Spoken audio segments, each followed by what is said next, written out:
Punta. Paano na kami. Study parts.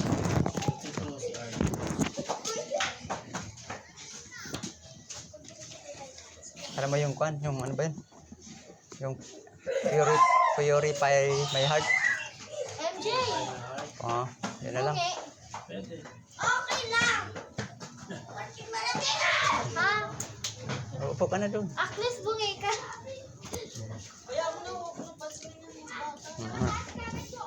Sige po, dito po tayo sa bahay ng tita ko.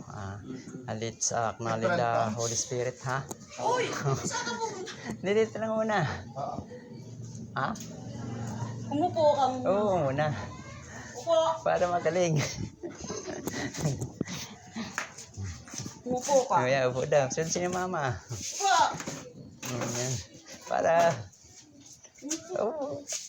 Diyan lang sa gilid, sa gilid. Yan. Okay. Huwag ka... Astari tayo ng salita ni Lord. Lord, dito po kami sa bahay ng aking tita. Lord God, Lord, we acknowledge you, Holy Spirit, Lord God, sa hapon ito, samahan mo po kami kung ano man ang pag-bulay-bulay ng aking kabrother Jerry, Lord God, ikaw na po magpuspos namin ngayong hapon. So bago yan, Lord, nagpupuri kami sa pamamagitan ng awit. Anong awit natin? Anong simula nun? Purify my heart, let me be as gold, pure gold. Purify my heart, let me as let me with finer's fires. My heart one desires, I choose to be holy, set apart for you, Lord. I choose to be holy, set apart for you, my master, ready to do your will, ready to do your will. Yes, Lord God, Lord, salamat po, Lord God, sa hapong ito, Lord God, na muli namin naklad yung Holy Spirit, Lord God, na samahan mo po kami ngayon sa aming kaunting pagsama-sama para kaya naman ng iyong salita, Lord God, sa sino man makarinig ng iyong salita, Lord God, ito ay pamuhay namin ng maayos sa babaw ng mundong ito, saka hindi lang namin maipamuhay, kundi bahagi din namin sa aming kapwa. Salamat po, Lord God, sa hapong ito. Sinamahan kami ni Brother Jerry, Lord God, para ibahagi yung salita sa bahay ng aking tita, Tiba, Lord God, aking pinsan, RG, at saka sa pangalan. Ayan, God, ikaw na pong sumama sa amin. Sa'yo naman po, Lord God, binabalik ang papuri, pasalamat, pagsamba sa pangalan namin, Panginoong si Kristo, at ang lahat ng anak ng Diyos ay magsabi ng Amen. Tawagan mo, baka gising na. Tingnan mo daw. Ito daw. Ta.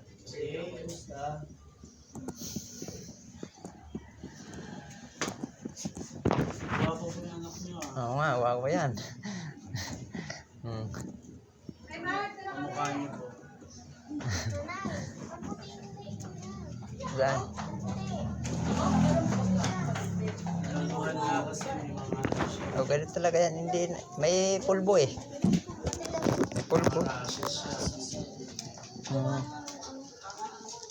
Ano yan? Saan na po yung Bible niyo? Pakuha na eh. Mapahiram ulit? Mapahiram kasi wala ang dala. Nalobat ako eh. Malubat eh. Kasi Kaya ako naka-vlog kami tayo dapat talaga po ay sa papuntang sa bundok. shop. Sa shop. Kasi, bukas na lang ituloy. Hindi, ikaw pa lang, nagbili ng Bumili materyales. po kami ng materyales sa si Tatyo niya nga. Ah, Ngayon po, naisipan niya dumaan dito. bakit? Sabi ko gisingin natin pinsan. Ah, Ganun na lang po kayo kamahal ni Sandro. Siyempre, kailangan makasama natin sa pagdating ni Lord. Kaya lalong-lalo na po itong si RJ. O nga, para baka magbilagro si Lord, baka lingin. O di at least may makatulong na. Wala man tayo financial o panggamot. Mananampalataya. Amen. Amen. Malay mo, isang kasama ni Sandro sa trabaho niya. Oo, makasama yan pag umuwi na yung isip niya. Pakutik-kuting-ting. Dalawa rin po palang pinsan ko yung magkaganyan. Kwento lang din. Pero yun na. Pinala sa hospital at medyo malaking gamit. Dito kami sa bahay ng tita ko Minsan nag-asawa na. para mag-miss you naman, part 2. Kabising. Ito rin natin, itagi ang sinito. Pero siyempre, ang dakilang manggagamot natin ay ang Diyos. Amen ba? Amen. Mga pangalan ulit? Ria. Ria. Wala ko ba Rian doon? Ang Panginoon sa Ha? Tapos ka muna, hindi pa tapos. Samahan mo kasi na. Samahan mo na, Hiko. Tita. Mabilis naman tayo. Tapos tayo. Amen. Ha? Mabasa to sa Matthew chapter 17 verse 14 hanggang 19 at 21. Sabi ko nga sa inyo, basahin nyo lang itong Matthew. Marami po dito pinagaling ang Panginoon. Kailang wala dito. Ito Yata, ang sinasabi paspita. dito, pinagaling ni Jesus ang batang sinasaniban ng demonyo. Amen. Ayun, tama-tama. Ano naman pala tandaan kasi nakikita Oo. ko kung paano. Ayun pala sa inyo, meron na. Ayan. Amen. Basta na si tita, atiba. Sabi dito, nang sila'y nakabalik, napakaraming tao sa kanilang nadatnan. Lumapit kay Jesus ang isang lalaki at lumuhod ito sa harap niya at nagsabi, Ginoo, maawa po kayo sa anak ko. Siya po'y may epilepsy at lubang nahihirapan kapag sinusumpong. Madalas po siyang mabuwal sa apoy o kaya'y mahulog sa tubig.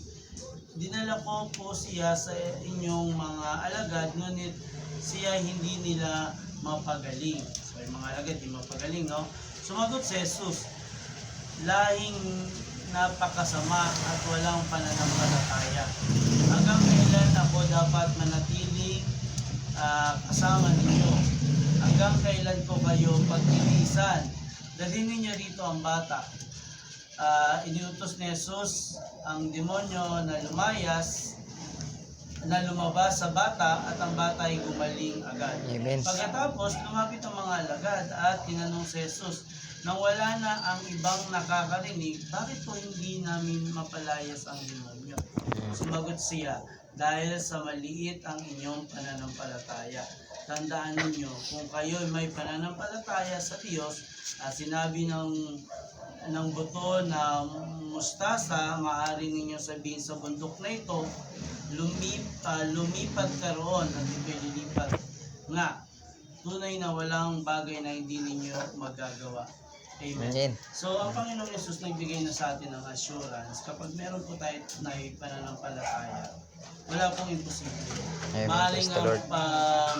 ito po ay special morphonic words na yung bundok maaaring pumutusang lumipat kapag mayroon kayong pananampalataya. So, maging ang mga alagad po ay nagkaroon din ng struggle na bakit hindi nila mapagaling kung may epilepsy. So, kasi po yung mga ganun pong sakit na sa totoo lang Epilepsy, po walang ay gamot yata yun. controlled po talaga ito ng mga demonic Oo, spirit. demonic. Maaaring naniniwala po ba kayo sa mga kulam-kulam? Totoo po kasi yung mga kulam. Kaya nga po sabi sa Bible, huwag tayo mangungulam eh. Kasi hindi gusto na po Panginoon. Amen. Yung mga kulam-kulam po kasi na yun, minsan, meron po silang nilalagay na spirit. At yung espiritu po na yun ay demonic spirit para pahirapan po Yung tao na sa yan. tao. No, maring kay RJ, hindi po natin alam kung ano po yung sakit at iramdaman niya. Lahat po kasi ng bagay ay connected po tayo sa spiritual world. Kaya sabi, kung tayo nagpuri sa Panginoon, dapat in spirit and truth. Kasi hindi natin maunawaan ang pagka-Diyos ng ating Panginoong Jesus kung hindi natin siya kikilalanin in a spiritual way. Kaya nga po umiyak si Jesus nang pumasok siya sa Jerusalem. Kasi yung mga tao po talagang naghusana-husana sila. Kung natatandaan niyo po yung araw ng Palaspas, yun po yung pagpasok niya sa Jerusalem.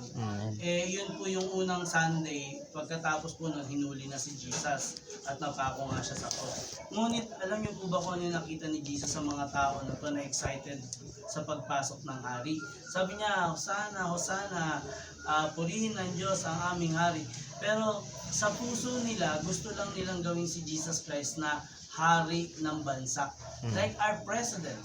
Yun lang, ganun lang yung pagkakita nila kay Jesus. Kaya napaiyak siya na itong mga taon to ay hindi nila nauunawaan yung aking bakit ako narito sa lupa, bakit nagkataon tao ang Panginoong Jesus, bakit siya pinanganak sa sabsaban. Lahat ng bagay na hindi natin maunawaan ay ginawa ng Panginoon. Pero mo, King of King, Lord of Lord, Diyos, pinili niya na siya ay panganak sa isang sabsaban, hindi sa ospital. At pinili niya din na mapako na isang kriminal. Kasi po noong panahon, kung sa panahon natin, sige elektrika or death sentence, noong unang panahon, kapag ikaw pinakamakasalanan o isa kang kriminal, ikaw ay ipapako sa krus. Nakita niyo doon yung kababaan ng ating Diyos. Ngayon dapat tayong humarap sa lahat ng may kababaan din. At yung pananampalataya, hayaan po natin itong sumibol sa ating puso. Sabi nga po dito, kahit na kasindiit lang daw po ng mustasa ng pananampalataya, meron po tayo. Maaari po nating utusan ang bundok na lumipat. Actually dito po, ang sabi ng Panginoong Jesus, sumagot si Jesus, lahing napakasama at walang pananampalataya. Hindi niya po ito sinabi sa mga alagad. Kasi po, nang dumating po si Jesus dito, napakarami pong tao. Ngunit, ang mga tao po na ito ay nagbubulong-bulungan. Nagbubulong-bulungan lang sila, nandun lang sila para makakita ng isang milagro, makakita ng himala. Pero sa puso nila, hindi talaga tunay yung kanilang pananampalataya, hindi busila yung kanilang pananampalataya sa puso. Pero mo si Jesus sabi niya, hanggang kailan ako dapat manatiling kasama ninyo? Hanggang kailan ko kayo pagtitiisan? Dalhin ninyo rito ang bata. Inutos ni Jesus ang demonyo na lumabas sa bata at ang bata ay gumaling. Amen. Amen. Hallelujah. So, di ba? Si Jesus, sinasabi niya lang, lumayas ka.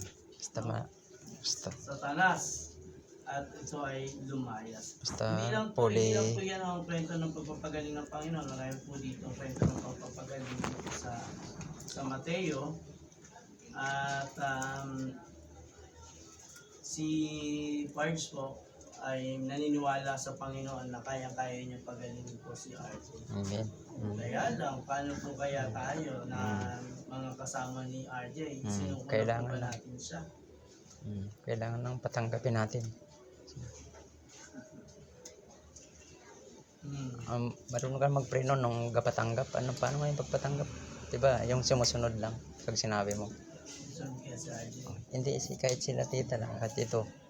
Yun, pananampalataya. Marami po kasi sa mundong ito ngayon distraction. Ano po ba yun? Yung mga pangarap natin sa buhay, magkaroon ng sariling bahay, magkaroon ng pera, magkaroon ng kotse, makatapos ng pag-aaral, lahat. Ang mga bagay po na yan ay karnal. Pagkatasabi ng Panginoon, darating ang panahon, ang lahat ng bagay ay mawawala, masusunog. Ngunit isa lang bagay ang mananatili, ang salita ng Diyos. So yung kanyang pinangako, ang kanyang mga inutos, ay mananatili hanggang wakas.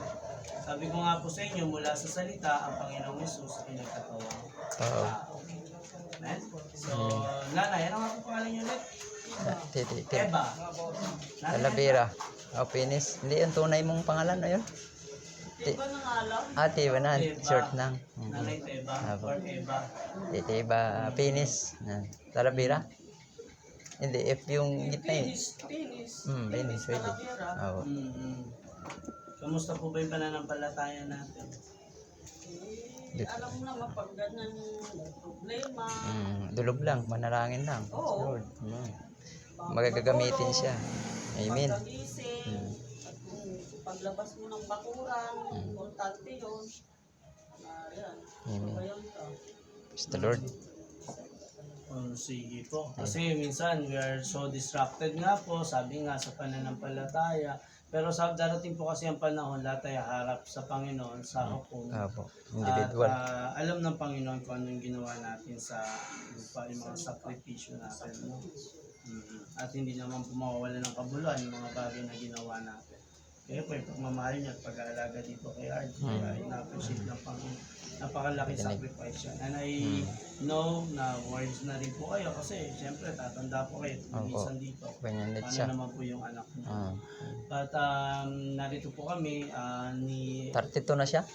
Zan, ni 32 na. Pards para magdala ng pag-asa. Amen. Kapag kung di po kayo pumunta rito, hindi pa sa religion, because wala naman po talaga kami dinadala ng Apo. Po, salita lang ni Lord. naman po yung Bible na Parehas lang. Bible niyo po dito ang ginamit Salita lang ni natin. Lord yung dala namin. Apo, Bible niyo po dito ang gamit natin at Amen. hindi ko lang ang Bible. Apo. Diba? So, binasa lang po natin yung kung ano po yung sinabi ng Panginoong Yesus. So, dala po namin ay pag-asa. Pagka tumaasa po kami na maaaring si RJ ay kaya mong pagaling. Amen. Kagaling yan. At kailangan lamang po natin ang pananampalataya. Panahon lang talaga yun. So, nais po natin siguro mag-refresh po tayo ng faith. Okay lang ba yun, Nay? Mag-refresh po tayo ng faith Okay. sa Panginoon. Mananalangin po tayo na pagkilala sa Panginoong Yesus. Amen. Amen? Sige po, tayo lahat ay manalangin. Mari po niyo akong sundan sa panalangin. Amen. Hallelujah. Hallelujah, Para po Lord. ma-refresh yung ating, alam niyo po, yung pananampalataya natin sa Panginoon. Awitin po natin yung alam po may magagawa. Alam kong May magagawa ang ang Diyos. Diyos. Alam Alam ko ko may magagawa ang Diyos. Kung ako'y magtatapat sa Kanya susunod, may magagawa ang Diyos. Isa pa.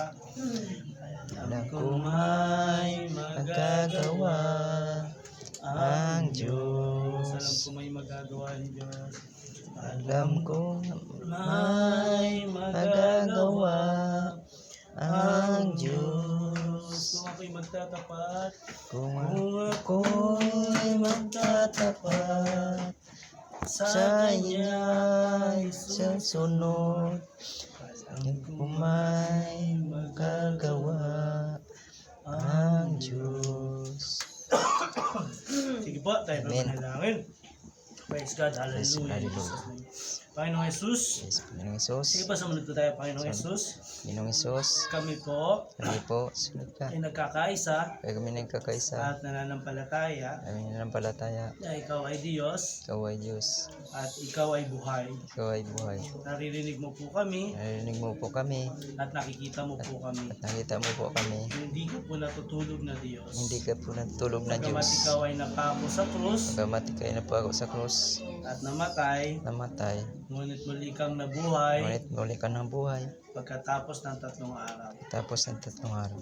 Tinatanggap ka po namin Tanggap ko po namin bilang aming Panginoon ang Panginoon, at tagapagligtas. tagapagligtas, Amang Diyos, amang Diyos. isulat mo po Isulat mo po ang aming pangalan ang pangalan sa aklat ng sa buhay. aklat ng buhay.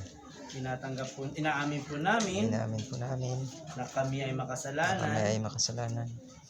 at mas Mas madalas madalas ay nakakalimot at nakakalimot sa aming sa aming pananampalataya. pananampalataya. Patawarin mo po kami Tawarin mo po kami sa aming mga sa kasalanan aming mga kasalanan at mga pagkukulang. at mga pagkulang. Muli po Hindi po, ay bigyan mo po kami ng panibagong kami panibagong puso panibagong puso at panibagong espiritu at panibagong espiritu na na connected connected sa banal na Espiritu sa Santo. banal na Espiritu Santo. Salamat Ama. Salamat po, Ama. Ito po kami dalangin Mga dalangin Sa pangalan ni Jesus. Jesus. Amen. Amen. Amen. Salamat po. At Pag-pray natin po natin si RJ. Okay na po, hawakan ko sa Hawakan natin. Sa ulo. RJ, God bless. Yes, Lord. Dito po, mga pinsan. Spirit. Praise God. Hallelujah. Pag-pray natin si RJ. Dito lang ha. Pag-pray natin. Tawalin Diyos na makapangyarihan Yes, sa lahat. Lord Ama, God. sa Amen. pangalan ni Jesus. Ito po ang aming pinsan, Lord. Rebuke Holy Spirit, Lord God. Tumahan ka sa kanyang buhay. Tanggalin mo ang Ama, ikaw po ang Yes, amen. Diyos na nagbibigay ng kagalingan, Panginoon. Panginoon, hindi po kami Pagaling mo, nagpapagaling, kundi ang banal na Yes, Espiritu amen, Santo. Lord God. Narito lang po Sa kami buhay, pagaling mo. nagpapagamit, Si pinsan RJ, nananalangin Lord God. para sa Ginamit mo aming lang kami, kapatid na Lord ito, Panginoon. Jesus. Ganun na lamang ang pag-ibig ni Pad sa Yes, amen. Hallelujah. pinsan niyang ito. God, pagaling mo po. Kahit walang gamot. Nais niya na Pagaling mo. ipanalangin namin ito, Power mo, Panginoon. Lord Jesus Ngunit ang Christ, kagalingan ano ay po, nagmumula pagaling mo, lamang Jesus. sa iyo, Panginoon. Kami po ay iyong instrumento Yes, lamang, amen. Panginoon. Lord, naniniwala po kami, nananampalataya kami in your time, in your due time, Yes. Panginoon. Sa taong panahon, bibigyan mo ng kagalingan, kapayapaan ang batang ito, Panginoon. Purihin ka, O Diyos. Purihin ka. Hallelujah. Hallelujah. Pagpalain po ang batang ito, Panginoon. I rebuke the spirit of evil in the name of Jesus. Hallelujah. In Jesus' name. In Jesus' name. In Jesus' name. Cast out the demon. Salamat po pa din sa kanyang nanay, Yes, si Nanay amen. Teba, na patuloy na nagmamahal, nag-iingat sa kanyang anak. Pagpalain mo po si Nanay, Panginoon. Pagkamat they are financially struggle, ikaw po magpo-provide ng lahat ng kanilang pangangailangan. And one day, Panginoon, they are able to bring this boy, Yes, Panginoon, amen. sa Hallelujah. mga center, clinic na dapat ay ma-attainan siya, Panginoon.